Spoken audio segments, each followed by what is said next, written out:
Hello students, welcome to AIM Achintya institute of mathematics. आज हम CSIR net group theory June 2014 के question discuss करने जा रहे हैं। इससे पहले मैंने अपने जून 2011 से लेकर दिसंबर 2013 तक ग्रुप थ्योरी के सारे सॉल्यूशन डाल दिए हैं। आप मेरी प्लेलिस्ट में जाके देख सकते हो। तो लेट्स स्टार्ट करते हैं। ये फर्स्ट क्वेश्चन पार्ट बी का क्वेश्चन है। क्वेश्चन क्या कहता है, उसकी स्टेटमेंट को देखते हैं। कहते हैं गिवन द परमुटेशन सिग्मा, ये सिग्मा परमुटेशन डिफाइंड कर रखी है। कहते हैं the matrix A is defined to be the one whose ith column is the sigma ith column of the identity matrix. ठीक है, कहता है फिर which of the following is correct. अब क्वेश्चन का कहने का मतलब क्या था, कहता है अगर आपके पास सिग्मा मैंने दे दिया, इसके कॉरेस्पॉन्डिंग जो मैट्रिक्स आएगी, ठीक है, जो मैट्रिक्स इसके कॉरेस्पॉन्डिंग आई, आप इन ऑप्शन में से बताओ वो मैट्रिक्स है, क्या ऑप्शन सेटिस्फाइड करेगी। तो उसे देखते हैं। सबसे पहले मैं ऑप्शन पे वर्क करता हूं। परमुटेशन मैट्रिक्स ऑलवेज इन्वर्टिबल होती है फर्स्ट। तो अगर इन्वर्टिबल है तो इस चीज को मैं ऐसे लिख सकता हूं कि ए क्यूब क्या बनाएगी, आइडेंटिटी, ए की पावर 5 क्या बनाएगी, आइडेंटिटी, ए की पावर 6 क्या बनाएगी, आइडेंटिटी, और ए की स्क्वायर क्या बनाएगी, आइडेंटिटी। ठीक है, अब सॉल्यूशन देखते हैं। सिग्मा क्या दिया था, सिग्मा दिया था 1 की इमेज 3, 2 की इमेज 1, 3 की इमेज 2, 4 की इमेज 5 और 5 की इमेज 4। ठीक है, तो अब इसको डिसजॉइंट साइकिल में लिखना है मैंने। डिसजॉइंट साइकिल में कैसे लिखा जा सकता है, 1 की इमेज 3, 3 की इमेज 2 और 2 की इमेज 1, साइकिल क्लोज हो गया। आगे 4 की इमेज 5, 4 की इमेज 5 और 5 की इमेज 4, साइकिल क्लोज हो गया। ठीक है, अब इसके बाद मैंने ऑर्डर फाइंड करना है सिग्मा का। सिग्मा का ऑर्डर कैसे फाइंड करेंगे, ये मैं क्यों कर रहा हूं, क्योंकि बिना मैट्रिक्स बनाए भी आप क्वेश्चन सोल्व कर सकते हो। ये ऑर्डर सिग्मा का फाइंड कर लो। जस्ट ऑर्डर ऑफ सिग्मा क्या आएगा, एलसीएम डिसजॉइंट साइकिल, इस साइकिल की लेंथ कितनी है 3, इसकी 2, तो ये कितना आ गया, एलसीएम ऑफ 3 2 कितना आ गया 6। अगर इस सिग्मा का ऑर्डर कितना है 6, तो दैट इज कि सिग्मा की पावर 6 करने पे आपके पास क्या बनेगा, आइडेंटिटी। ठीक है, और फ्रेंड्स इसमें कॉमन बात क्या होती है कि इसके कोरस्पॉन्डिंग जो मैट्रिक्स निकल के आएगी ना, ठीक है, वो भी क्या बनाएगी, ए की पावर 6 पे आइडेंटिटी बनाएगी। और ये 6 जो होगा ना, ये 6 लीस्ट पॉजिटिव इंटीजर होगा, मतलब 6 के नीचे आपको कुछ नहीं मिलेगा जो आइडेंटिटी बना देगा। बिकॉज हमें पता है कि सिग्मा का ऑर्डर कितना है 6, तो 6 के बाद वाले सारे आइडेंटिटी हो सकते हैं, उससे पहले वाला आइडेंटिटी नहीं आएगा। तो दैट मीन ये आया आपके पास कि ए की पावर 6 करोगे तो आइडेंटिटी बनोगी। तो आप ऑप्शन चेक कर सकते हो, आपके पास थर्ड ऑप्शन आपके पास आंसर आएगी, बाकी सारे क्या हो जाएंगे, गलत हो जाएंगे। और इसके कोरस में आप मैट्रिक्स निकाल के क्वेश्चन करना चाहते हो तो वो भी कर सकते हो। मैट्रिक्स निकाल लो, 1 की इमेज कितनी आ रही है 3, तो इसकी आइडेंटिटी मैट्रिक्स का थर्ड कॉलम कौन सा आता है, 0 0 1 0 0। ठीक है, क्योंकि 5 क्रॉस 5 की मैट्रिक्स बनेगी आपके पास, 5 लेंथ का साइकिल है। अब देखो यहाँ पे, अब 2 की इमेज क्या आ रही है 1, तो आइडेंटिटी का फर्स्ट कॉलम लिख दो। 3 की इमेज 2, आइडेंटिटी मैट्रिक्स का सेकंड। ठीक है, 4 की इमेज 5, 5 की इमेज 4, फोर्थ एलिमेंट लिख दो आइडेंटिटी का। ये आपके पास मैट्रिक्स तैयार हो जाएगी। ये परमुटेशन मैट्रिक्स होती है। इसकी हर एक each row and each column में एक एंट्री पक्का 1 होती है, बाकी सारी 0 होती हैं। ठीक है, आप इसके पावर करके देख सकते हो कि ये की पावर 6 करोगे तब आइडेंटिटी आएगी। इससे क्वेश्चन लंबा हो जाएगा, बार बार मल्टीप्लाई करते रहोगे। ठीक है, तो ये रिजल्ट को ध्यान में रखो, जब सिग्मा का ऑर्डर जो आया वो उसके कोरस्पॉन्डिंग मैट्रिक्स का भी पावर वही बनती है जो आइडेंटिटी बना देती है। ठीक है, ये क्वेश्चन था फर्स्ट क्वेश्चन। अब सेकंड क्वेश्चन पे चलते हैं। तो सेकंड क्वेश्चन देखते हैं। कहता है total number of non isomorphic groups of order 122, मतलब आपको ग्रुप का ऑर्डर दे रखा है और पूछ रहा है कि इसके आइसोमॉर्फिक कितने नंबर ऑफ ग्रुप्स होंगे ऐसे। तो ठीक है, सॉल्यूशन देख लेते हैं इसका। सॉल्यूशन से पहले एक रिजल्ट लिख लीजिए, ये इसी के बिहाफ पे आया हुआ क्वेश्चन। कहता है अगर आपके पास order of G 2 into prime, 2 into P क्या होगा, पी इज अ प्राइम, और प्राइम भी कौन सा होगा, स्पेशल टाइप, ओड प्राइम। आपके पास ग्रुप का ऑर्डर कैसा आ जाए, 2 इंटू ओड प्राइम का। ठीक है, अगर ग्रुप का ऑर्डर 2 इंटू ओड प्राइम हुआ तो जहां तो जी जो होगा वो आइसोमॉर्फिक होगा बेटा किसके, आइसोमॉर्फिक होगा Z2P के। ठीक है, और D2P। ठीक है, जहां तो फिर आइसोमॉर्फिक किसका होगा, Z2P के, जहां फिर किसके आइसोमॉर्फिक का, Z2P, सॉरी D2P, जहां तो फिर ये साइक्लिक ग्रुप के आइसोमॉर्फिक होगा, जहां फिर डाइहाइड्रल ग्रुप के। ठीक है, जो क्या होता है, नॉन अबिलियन ग्रुप होता है। ठीक है, इसके पास दो ही ऑप्शन बचती है, जहां तो ये साइक्लिक हो जाएगा, जहां फिर क्या होगा, पक्का नॉन अबिलियन होगा। तो अब हमारे पास जी का ऑर्डर कितना दे रखा है, ऑर्डर ऑफ जी कितना, 122। तो इसको कैसे लिखा जा सकता है, 2 इंटू 61।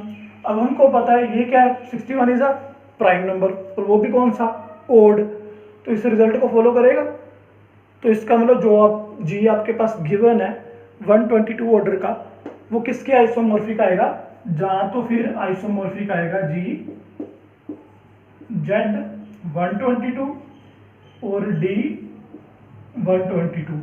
इसे ऐसे लिखा जा सकता है, जहां फिर क्या लिखा जाता है, 2 इंटू 61। ठीक है, कहीं इसको D61 ही लिखते हैं, 2 साथ में नहीं लगाते। ठीक है, इसकी नोटेशन कहीं ऐसे लिख देते हैं जस्ट कि D61, 2 नहीं लगाते। ठीक है, तो खुद पता होता है कि 2 लगाना है साथ में, 2 इंटू 61, इसका ऑर्डर कितना आएगा, 122। तो इससे देख लो कितने ग्रुप आ रहे हैं आपके पास, एक ये, दो ग्रुप ही आ रहे हैं जस्ट। तो इसमें से देख लो दो कहाँ पे पड़ा, फर्स्ट ऑप्शन में पड़ा, ये फर्स्ट ऑप्शन क्या होगा आंसर, बाकी सारे क्या हो जाएंगे, रॉन्ग ऑप्शंस। ठीक है, तो ये था सेकंड क्वेश्चन। तो नेक्स्ट क्वेश्चन देखते हैं।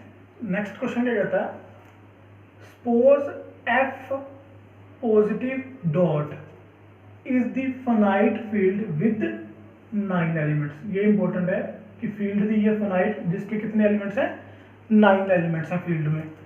और G डिफाइंड किया, let G is equal to F under addition, and H क्या डिफाइंड किया है, F except 0, denote underlying additive and multiplicative groups.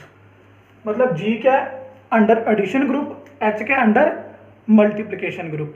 ठीक है, अब पूछता है कि इनमें से कौन सी ऑप्शन करेक्ट होगी, इन चारों में से बतानी है कि G आइसोमॉर्फिक होगा Z3 क्रॉस Z, ठीक है, G आइसोमॉर्फिक होगा Z9 के, H आइसोमॉर्फिक होगा Z2 क्रॉस Z2 के, और G आइसोमॉर्फिक होगा Z3 cross Z3, and H isomorphic होगा Z8 के।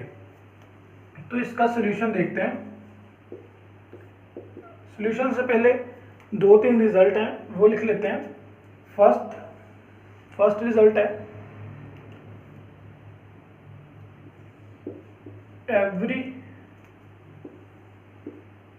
for every n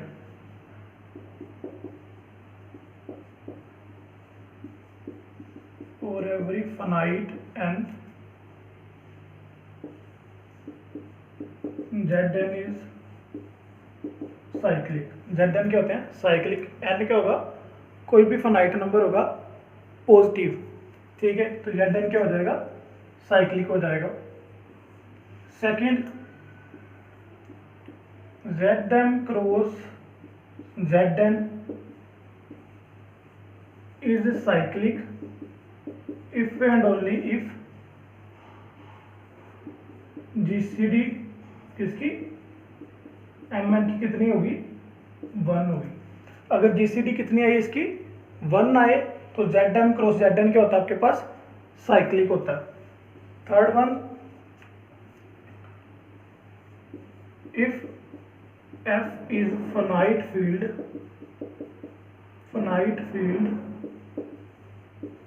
आपको पता है कि फील्ड के ऑर्डर को कैसा लिखा जा सकता है, प्राइम की पावर सम n लिखा जा सकता है, p की पावर में, प्राइम की पावर में। कहता है F is a finite field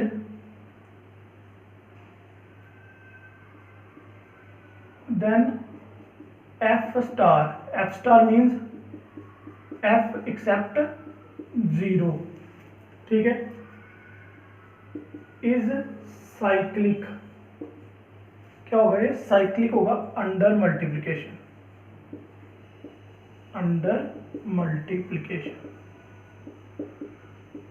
कि अगर आपके पास एफ कोई फिनाइट, इस बार ना फिनाइट फील्ड के लिए रिजल्ट बोल रहा हूँ मैं, कि अगर एफ आपके पास फिनाइट फील्ड है तो एफ स्टार मतलब एफ एक्सेप्ट जीरो, उस फील्ड में से जीरो एलिमेंट रिमूव कर दो तो ये पक्का क्या बन जाएगी आपके पास? साइक्लिक ग्रुप बन जाएगी अंडर मल्टीप्लिकेशन, ठीक है। ये 3 रिजल्ट लगेंगे और ये थ्योरम प्रूव हो जाएगी आपके, सॉरी ये क्वेश्चन निकल आएगा हमारे पास। ये 3 रिजल्ट आई होप आपने नोट कर लिए होंगे। तो मैं क्वेश्चन सॉल्व करता हूँ।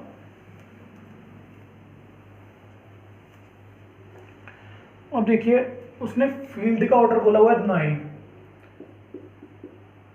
ऑर्डर ऑफ फील्ड कितना दिया हुआ है? 9, ठीक है। एफ और ऐसे लिख दो, और जी क्या डिफाइंड कर दिया है? एफ अंडर एडिशन, ठीक है, एफ अंडर एडिशन। तो दैट मीन ऑर्डर ऑफ जी भी कितना होगा? जितना फील्ड का ऑर्डर है उतना ही 9। तो 9 को कैसे लिख सकता हूँ मैं? 3 की स्क्वायर। अब हमें पता है कि अगर आपके पास ग्रुप का ऑर्डर प्राइम की स्क्वायर हो, मतलब ऑर्डर ऑफ जी अगर क्या हो? पी स्क्वायर टाइप, तो जी पक्का क्या होता है आपके पास? अबिलियन। जी मेरे पास कैसा मिलता है? अबिलियन मिलता है मुझको। तो दैट मीन ये जी क्या होगा? पक्का अबिलियन होगा, ठीक है। तो अगर अबिलियन ग्रुप है, ठीक है, तो देख लेते हैं ऑप्शन में कौन कौन से आंसर, देखते हैं कि क्या जी कौन सा अबिलियन है कौन सा नहीं। तो एक बात हमको ये भी पता है कि Z M cross Z N, जैसे फॉर एग्जाम्पल मान लो N1 लगा लो, N2 लगा लो, क्रॉस जेड N3, अगर जी ऐसा है, ठीक है, समथिंग ऐसा कुछ ग्रुप है, अप टू सोन भी ले सकते हो NR तक। अगर ये सारे अबिलियन है तो जी भी क्या होता है? अबिलियन। अगर ये सारे साइक्लिक है तो डजंट इम्प्लाइज कि जी भी क्या होगा? साइक्लिक होगा, क्योंकि मैंने सेकंड रिजल्ट दिखाया जी साइक्लिक कब होगा? जब उनकी जीसीडी कितनी आएगी? 1 आएगी। तो मैं ये नहीं बोल सकता कि अगर ये साइक्लिक है सारे के सारे तो जी भी साइक्लिक होगा, लेकिन ये मैं बोल सकता हूँ कि अगर ये सारे के सारे अबिलियन है तो जी पक्का अबिलियन है। इसी पे देखते हैं। अब मुझे पता है Z3 साइक्लिक इंप्लाइज अबिलियन, ये भी साइक्लिक इंप्लाइज अबिलियन। ऑर्डर इसका 3 क्रॉस 3 9, तो इसका मतलब ये ग्रुप तो 9 ऑर्डर का अबिलियन ग्रुप पड़ा है। तो यहाँ पे भी यही निकल के आया कि मेरे पास जी कैसा था? अबिलियन। तो फर्स्ट ऑप्शन मेरी क्या बन गई? करेक्ट। अब सेकंड पे देखते हैं। सेकंड कहता है जी आइसोमॉर्फिक होगा Z9 के, कहते हैं जी जो होगा वो पक्का साइक्लिक होगा, लेकिन मेरे पास 100% श्योर तो है नहीं यहाँ पे ये साइक्लिक है। मेरे पास अबिलियन की पूरी श्योरिटी है कि ग्रुप का ऑर्डर पी स्क्वायर टाइप का होता है, तो वो पक्का कैसे होते हैं? अबिलियन। तो इसकी श्योरिटी थी साइक्लिक की नहीं, तो इसका मतलब ये पक्की बात तो नहीं है, ये हो भी सकता नहीं भी हो सकता। अब थर्ड ऑप्शन देखते हैं एच के बारे में। एच के बारे में दोनों ऑप्शन में एच के बारे में बात की हुई है। अब एच कैसा डिफाइंड था मेरे पास? एच डिफाइंड था एफ, ठीक है, एक्सेप्ट जीरो, एफ में से जीरो माइनस कर दो, तो मतलब ऑर्डर ऑफ एच कितना आता? 8। 9 में से एक एलिमेंट माइनस किया तो कितना आ गया? 8 आया एच का ऑर्डर। अब अभी मैंने रिजल्ट बताया, अगर फील्ड में से जीरो निकाल देते हो तो वो ग्रुप क्या बन जाता है? साइक्लिक। तो एच मेरे पास कैसा निकलेगा? साइक्लिक निकलेगा, ठीक है। तो अगर एच साइक्लिक है तो वो देख लेते हैं कि साइक्लिक कौन सी ऑप्शन में पड़ा हुआ है। अब थर्ड ऑप्शन देखो, क्या ये ग्रुप आपको साइक्लिक नजर आ रहा है कहीं से भी? क्योंकि Z2 क्या दोनों की जीसीडी 1 है? इनकी जीसीडी 1 आएगी नहीं, इनकी जीसीडी कितनी आएगी? पूरे की 2 आएगी। तो दैट मीन जीसीडी 1 नहीं है। ऑर्डर चाहे 2 8 है, लेकिन इसकी जीसीडी 1 नहीं आ रही, तो इसका मतलब ये साइक्लिक नहीं है, इसको मैं साइक्लिक नहीं बोल सकता। तो थर्ड ऑप्शन तो रॉन्ग आएगा, क्योंकि हमारे पास एच कैसा निकल के आ रहा है? पक्का साइक्लिक आएगा। तो थर्ड ऑप्शन में मेरे पास साइक्लिक नहीं बन रहा। अब फोर्थ ऑप्शन देखते हैं। फोर्थ कहता है जी आइसोमॉर्फिक होगा इसके, ये तो ऊपर वाली ऑप्शन दे दी, फर्स्ट ऑप्शन लगाई हुई है यहाँ पे, लेकिन एंड कहता है एच आइसोमॉर्फिक टू Z8। पक्का ये ऑप्शन पक्का क्या आएगी? ट्रू आएगी, बिकॉज Z10 सारे क्या होते हैं? साइक्लिक होते हैं। तो H पक्का आइसोमॉर्फिक टू Z8 आएगा, because H is a cyclic group. तो H अगर साइक्लिक है 8 ऑर्डर का, तो ये पक्का H किसके आइसोमॉर्फिक है, Z8 के। और हमें पता भी है एनी फाइनाइट साइक्लिक ग्रुप जो होता है आइसोमॉर्फिक किसके होता है, Zn के ही होता है। ठीक है, तो ये ग्रुप थ्योरी के क्वेश्चन आए थे कुछ, ये पार्ट सी का क्वेश्चन था, इसके मार्क्स होते हैं 4.75। ठीक है, ग्रुप थ्योरी का एक क्वेश्चन और भी आया था जिसमें पार्ट सी में से, उसकी वीडियो मैं अलग से बनाऊंगा एक क्वेश्चन की, क्योंकि उसका रीज़न ये है कि वो क्वेश्चन थोड़ा सा लेंथी है, थोड़ा सा ज़्यादा कंसेप्ट के बेसिस है। अगर मैं इस वीडियो में डालूंगा तो वीडियो काफ़ी लंबी चली जाएगी। तो वो एग्जामिनेशन पॉइंट ऑफ व्यू, अगर आपको तो रिजल्ट, फंडामेंटल रिजल्ट पता थी ना, तब तो वो क्वेश्चन बनता था, आपका निकल सकता था वहाँ पे। लेकिन अगर किसी को नहीं पता होता, क्वेश्चन आया था कि जी जो है वो 2 की power nth root of unity है, तो नीचे उसके जनरेटर और साइक्लिक की बात कर रखी थी उसने कि जी बताइए साइक्लिक होगा कि नहीं होगा, उसके जनरेटर आएंगे, फाइनाइट आएंगे या इनफाइनाइट आएंगे। तो वो पक्का है कि 2 की पावर, अगर तो nth रूट की यूनिटी की बात करता तब तो मैं पता वो साइक्लिक होते हैं। ठीक है, और अगर 2 की पावर nth की बात की है तो यहाँ पे n अगर फिक्स्ड ना होता तब हम ऐसे, इसकी अलग अलग बात है, काफ़ी वीडियो लंबी चलेगी, फिर से मैं बात करने लग गया इस पर कि बन जाता है, इंटरेस्ट बन जाता है। जब क्वेश्चन बताता होता है ना बंदा, तो इंटरेस्ट बन जाता है कि वो बता ही देते हैं सारा कुछ, लेकिन वीडियो लंबी चली जाएगी। तो इसकी बात करते हैं, एक क्वेश्चन रह गया आपका ग्रुप थ्योरी का, उसकी वीडियो मैं सेपरेट डालूंगा, आप क्वेश्चन देख सकते हो, वो क्वेश्चन इंपॉर्टेंट है। अगर आपको फंडामेंटल रिजल्ट आते होंगे तो मे भी आने वाले पेपर में वो क्वेश्चन रिपीट हो जाए, उसके कंसेप्ट के बेसिस पे कोई क्वेश्चन बन जाए, तो इसलिए मैं वो उसकी अलग से वीडियो डालने वाला हूँ। आप वीडियो वो देख सकते हो मेरी बाद में। Thank you so much.